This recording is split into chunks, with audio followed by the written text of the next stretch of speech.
Assessment has to be informative if it's going to improve and deepen student learning during a learning cycle.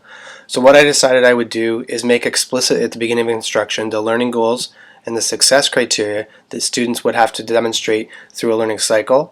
I began with having them gather thinking of what they used to think, what they thought midway through, and what they thought at the end of the learning cycle in regards to the overall question. I also co-constructed criteria with students so they could determine what a good product looked like, so they knew in the end what the criteria for the product were. They had to organize those products into 3 separate categories, and then they had to think of the products that be constructed to actually show those criteria.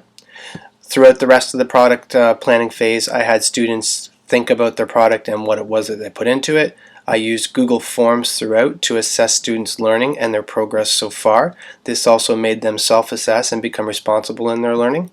This gave me feedback in terms of where they were at, and I could adjust my instruction accordingly.